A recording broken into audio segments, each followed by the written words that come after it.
హన్నమ్మ తల్లికి పిల్లలు లేరు. పిల్లలు లేని పరిస్థితిని బట్టి ఆ తల్లి ఏడుస్తుంది. ఏడుస్తున్న భార్య దగ్గరకు వచ్చి భర్త అంటున్న మాట చూడండి. బైబిల్లో రాయబడిన మాటల్లో ఇదొక కిరీటం వంటి మాట. భార్య దగ్గరకు వచ్చి అంటాడు, అన్న ఎందుకు ఏడుస్తున్నావు?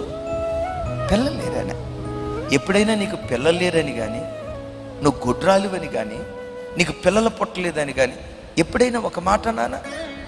గుండెల మీద పెట్టుకొని భార్యతో ఒక మాట అంటాడు, అయినా కుమారులు లేరని ఏడుస్తున్నావు. 10 మంది కుమారుల కంటే నేను నీకు శ్రేష్టమైన వాడిని కానా అంటాడు.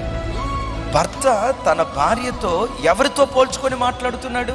నేను నీకు 10 మంది కుమారులకు సమానం అంటే నేను అంటానండి, భార్యతో ఉన్న బంధాన్ని కుమారుడితో ఉన్న బంధానితో పోల్చుకోగలడా? అంటే 10 మంది కుమారులు ఒక తల్లికి ఎంత ధైర్యం ఇస్తారో ఒక భర్త తన భార్యకి అంత ధైర్యం ఇచ్చాడు.